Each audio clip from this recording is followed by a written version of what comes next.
now live.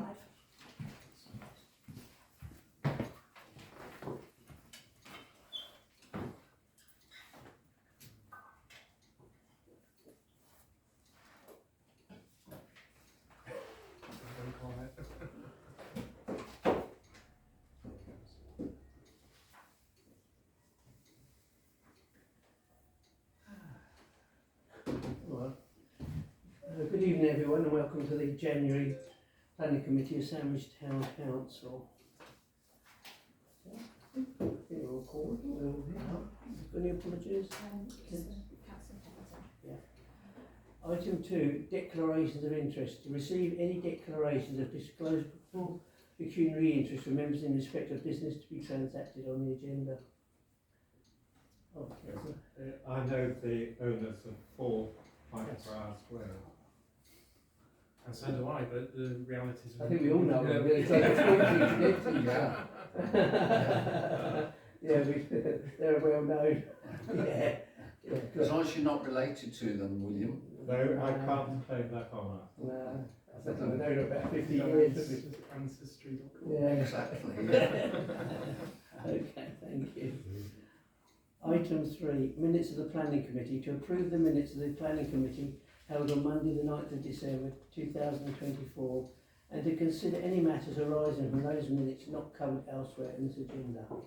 I do actually have one amendment myself, in that I had omitted to let you know that Councillor Fortescue wasn't here due to travel commitments. Apologies.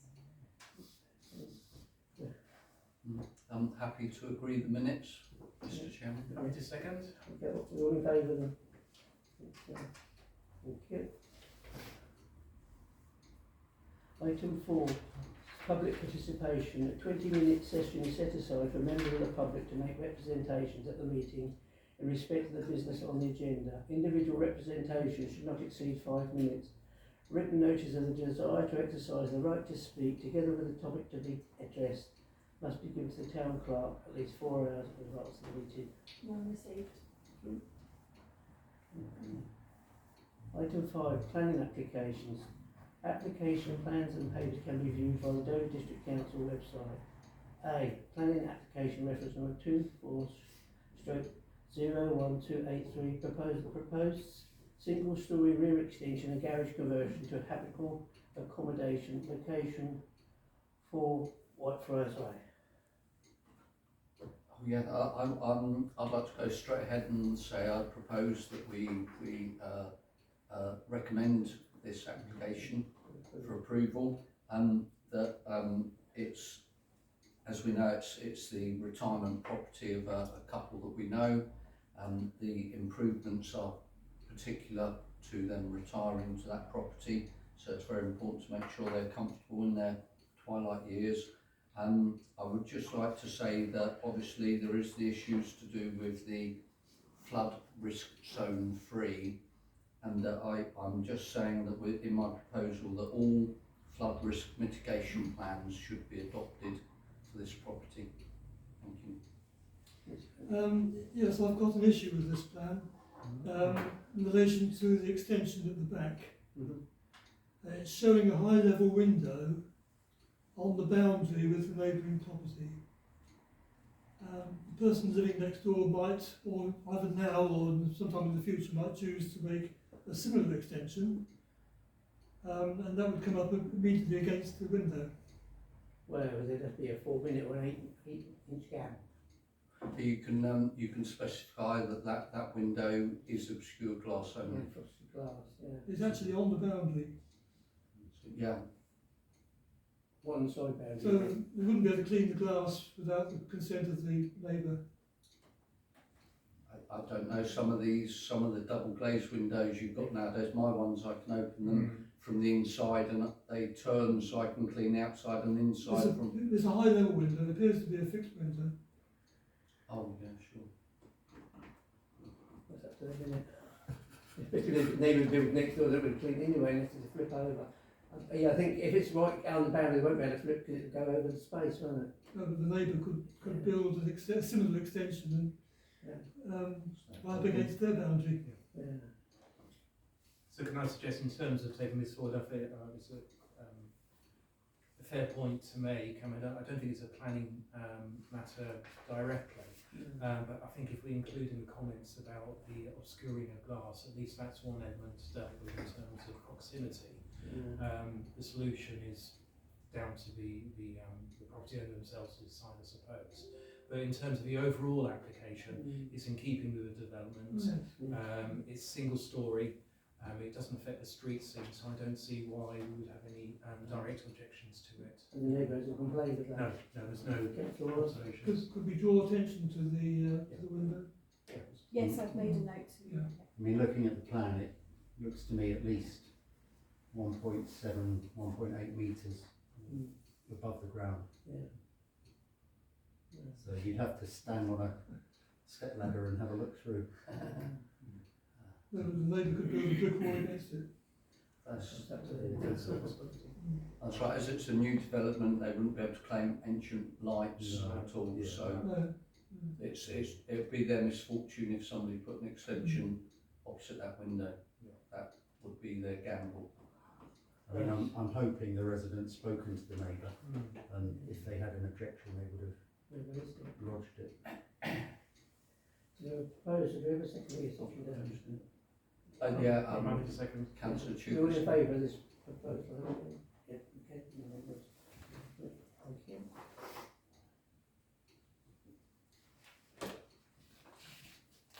Item 6, withdrawal planning applications. To receive and note the withdrawal of planning applications, please note none to consider at the time of issuing this agenda.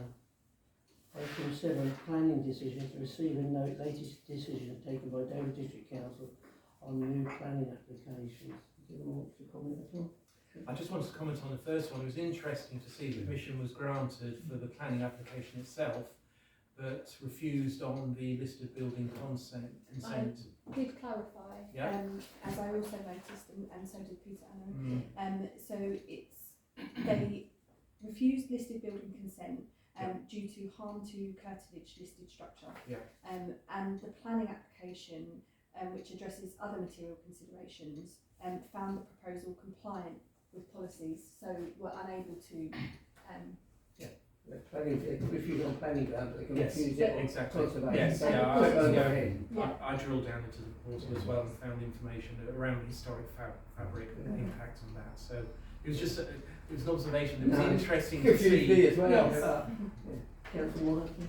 Yes, also with reference to planning application, CON/23/1437, A and B, 12 Botanic Terrace.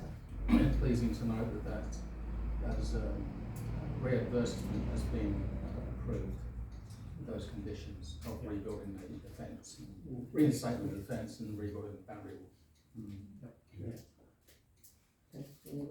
Okay, thank you.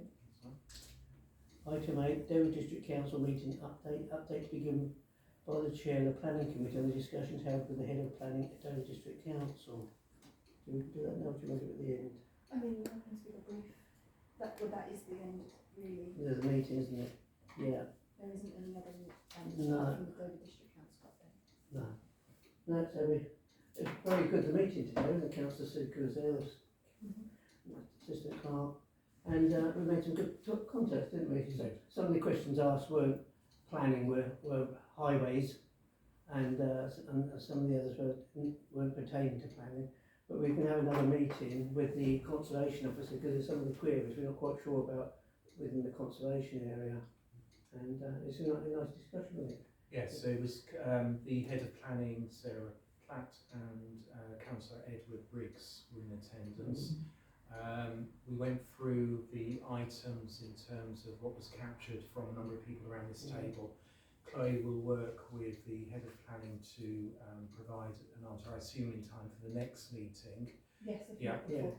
So it'll be a clear and concise response, set of responses. But for me, the key thing was that they were opening the door to future engagement, and that was the key thing. One of which will be a very focused discussion around the conservation rules versus experience and sandwich in terms of objections or comments made that then, for whatever reason, don't get taken into account. So just to understand their constraints as well as why they make the decisions they do make. Is there any reference to 57 New Street? Oh, yes. Yeah. It was discussed. I will try my best to get the document with the answers out by the end of next week, giving people a chance to read it. Could I just ask that co-opted members could have a copy of that? Oh yes, you do. Yeah, you remember the committee? Yeah, Yes. quite often I don't get this and this.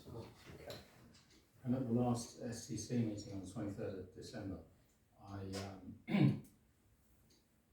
gave an account about the disputed boundary between Smockmill Lane and St Bart's Road, Yeah. and the fact that that was being allowed without any kind of redress. Will that be part of this discussion with planning? Because I feel very strongly that planning applications should be submitted, that's fine, but no premeditated work is carried out before approval. So if there's a piece of land, you don't clear that piece of land anticipating that your planning application is going to be approved.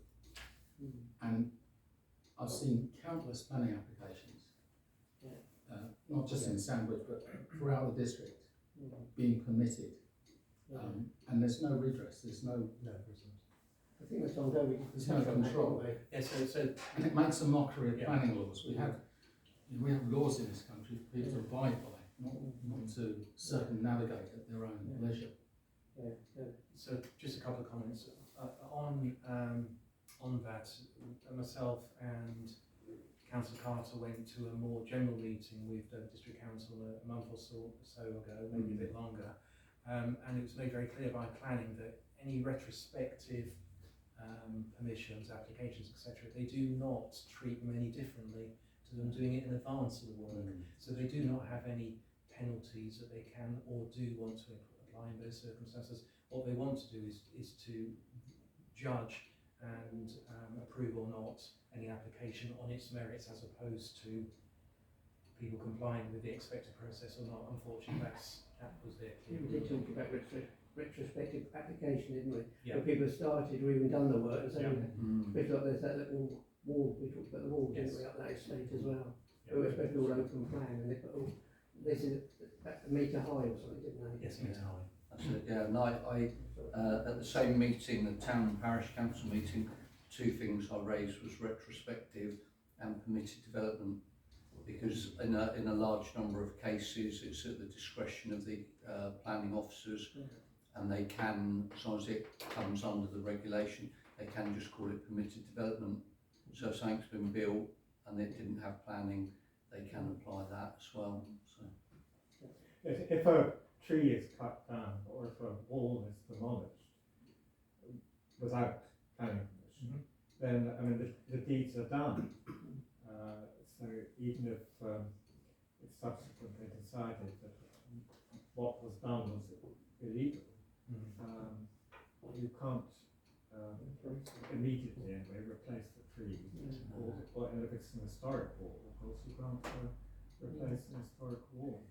We did talk about Whitefriars as well. We did. You know, the plunge pool, which is a swimming pool, and they said if you've got something that really concerns you, get a speaker to address the council, because Councillor Sue Kissett reckoned that it would just it looked like it just went through on the nod, didn't it? They didn't really discuss it, just went on the nod.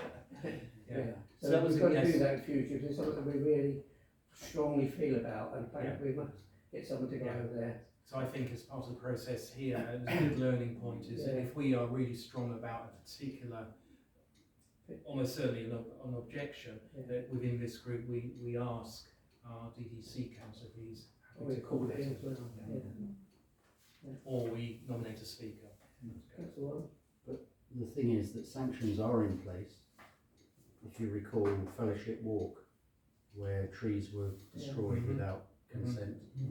Within a conservation area, you can be fined up to £20,000 for each tree. But DDC chose to take no action. So the sanctions are there, but they're not taking any action. They are, the head of planning is actually going to get back to us on that, because there was some details that she was missing, and so she will be fully investigating that whole situation. I'm just worried they're fobbing us off. I didn't get that sense. But that's New Street, Councillor Morehouse, we've been on about it for 15 years. There's a huge amount of correspondence. He went to a meeting and they said, oh, we need to do some more research. I think So- until everybody gets a full report of what was discussed and the responses, I hope so. I hope that you'd be satisfied, but it was a positive meeting overall. Yeah, the Limes in the district is black hole, isn't it? Yeah. Because it's a listed building, you can't knock it down and what's it. But again, plenty of sanctions are in place, legal remedies are in place. They've just chosen not to pursue them. Yeah, no, we're still falling in there. The concern I have with it is becoming structurally progressively more weak. This is, and we are experiencing very extreme weather conditions, and at some point, those two are going to meet. And it's going to be a catastrophe. Yeah. And potentially injury or worse. I said that at the meeting, but then it'll be part of the report, won't we? It will be part of the report, and not to go over what will be spoken. I'd rather ensure that what I have written and is checked over by the head of planning, so I'm not misinforming you. But I think it's a very difficult situation where DDC is stuck between a rock and a hard place legally. Yes, and financially. I would like to come back to this 5 years from now and hope that something's been done. I'm not optimistic. Would you like me to place another agenda item on next month to discuss the report? If members Yeah, have that'd questions? be most beneficial. Yeah, for all the time to read it then, won't they? And referring to the safety aspect of the planning, why aren't the same rules apply to planning as there with events? Because with events, the amount of red tape you have to negotiate, navigate something is phenomenal. And yet with planning, you can premeditate work and get away with it, and you can allow buildings to fall into a state of such severe disrepair. It is a risk of falling down. That's fine. Yeah. They said, once a wealthy individual to buy it and repair it, that'll be the answer. But who's going to spend £1 million on what's a lovely house and sell Are it? they prepared to sell? They're not. No. So the owner's not prepared to sell. Just- So. I don't understand their So psychology. rationale, Yeah, it's ridiculous, isn't it? It was the most beautiful house in Sandwich 50 years ago. I know we got the salutation, but that was built by 3 brothers and servants, wasn't it? That was a lovely family home with a lovely garden. Yeah, that's really upset. It's okay.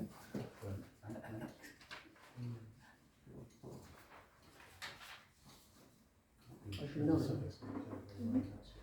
Street furniture applications. Receive and consider any applications made to DDC in relation to a street furniture consent application under Local Government Miscellaneous Provisions Act 1982. Local Government Miscellaneous Provision Act 9. Street furniture consent. Please note none to consider at the time of issuing this agenda. I think we've got a few minutes. I know it's street furniture, but a friend of mine died recently, and their widow wants to put a chair up. So I contacted Dover District Council about having a memorial chair, and they said, we don't have anyone in the office to deal with that.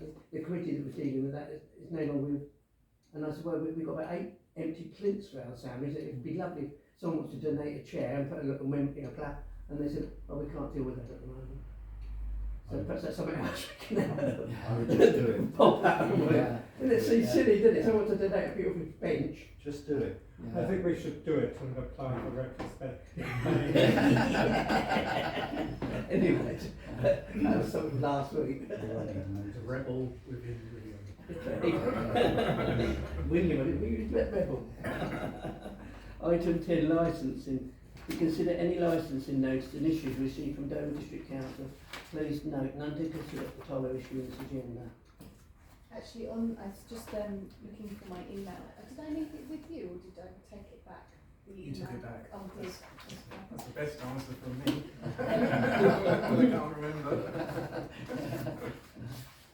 So on licensing, we did contact the licensing team because this was separate from the head of planning, and we had the response. So I double checked whether or not we were consultees and how it would work, but they actually came back to say that Sandwich Town Council is not a responsible authority, so not included in the statutory consultation for premise licences in Sandwich.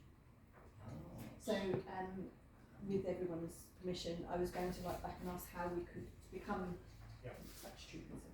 Yeah, the problem was that after the last meeting, I just was on the on the portal, and I looked on the licensing part of it, and it listed all sorts of licenses being granted in the last year for premises in Sandwich. And I thought, well, none of them have come to this meeting at all. So that's what triggered that chain. So there are licenses getting agreed, and we have no visibility of that, even on an information-only basis. We are included on street furniture though. Yeah. Street Planning Committee then. It's quite strange once again, as Councillor Franklin was saying, that they did used to come to us, the licenses. I don't know if Councillor Franklin remembers. Years ago, the licenses used to come to Sandwich Town Council and to this committee. So once again, that's something that has just dropped off when somebody's left and it's not been carried on. There should have been. It dropped off at the elections, Mr. Mayor. Yeah, exactly. Because we were having them before the local elections. So Yeah. That's for 3 years now. 4 Exactly. years. Yeah. I think we should have jurisdiction over licence applications, because we're much more likely to know what public opinion is regarding a licence application than over district council. Because I've asked a parallel question around temporary event notices, that we again don't get those sent to us. So for example, an event that might occur that could involve road closures might have a history of causing problems within the town, and we can at least flag up those issues. So again, that's going to be progress, because we should at least have the opportunity to know an event notice has been applied for, and we might have some commentary to play in, not saying that we shouldn't have jurisdiction over them necessarily. So that because that did occur, we did have an occurrence of that last year. So when we had the Civic Sunday, Dover District Council knew at the same time we were having Civic Sunday, putting road closures in for that. There was something like a 5k or a 10k run, wasn't it, at the same time? It's That pretty was my reference point. pretty poor that Dover District Council can't liaise with us over these legalities that are happening in our town. Yeah. So, poor performance again. There'll be no clash this year because the 10K is taking part in July. Okay. I'll get my archers out, medieval archers. I think that's particularly that event that's caused. Item 11, enforcement. To consider any enforcement notices and issues received from Dover District Council. Please note, none to consider at the time of issuing this agenda. No, but I just was now thinking retrospectively about the. You go retrospective now. I think it's the words in my mind. Thinking back before Christmas, there was I don't know if Councillor Tuber wants that update, you know, about the boat yard. Is it? I can yes, I could mention that. The on Strand Street, the old boat yard, there was an amount of noise about the fencing being taken down and trees cut down. And when I checked on the portal, there was no application on there.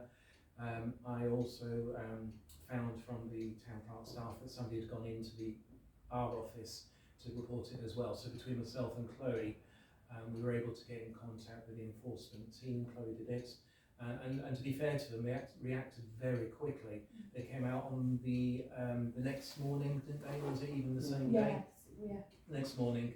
And when they didn't find anybody working there, they let Chloe know that they were going away, but I was just coming into the office at that point, and they were back working, and the enforcement officer went out again, and the enforcement was imposed and work was stopped. And there is now an application on the portal from the owner of the land in terms of what they want to do, which is great, because that's the process.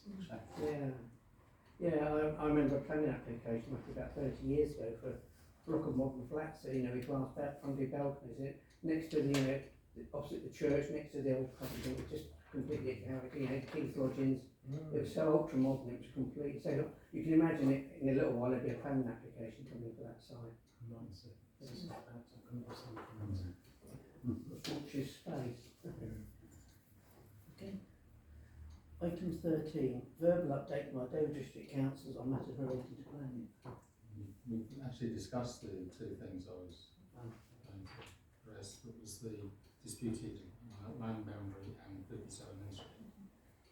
Is the land boundary on the list? Because if it's not, you It might- wasn't, but I can add it. Yeah, I think it I needs to think be. it should be, definitely, so we need a resolution on that, Yeah. because otherwise that could go a lot wildfire, couldn't it, and everybody could be undertaking that. I did mention about the fellowship walk at the back here, but you know, with that fencing, that house fencing, it's actually on part of the Derry district land, isn't it, on part of the verge?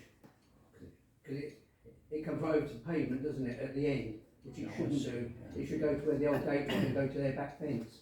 Yeah. Because there's quite a chunk there. So Yeah. if he, I sort of said to him, if he needs it too long, he would probably have to claim it. I'm not quite sure. So, Yeah, that's right. Squatters' rights and stuff. Okay. Item 14, date of next planning meeting, committee meeting, 10th of February 2025. Okay.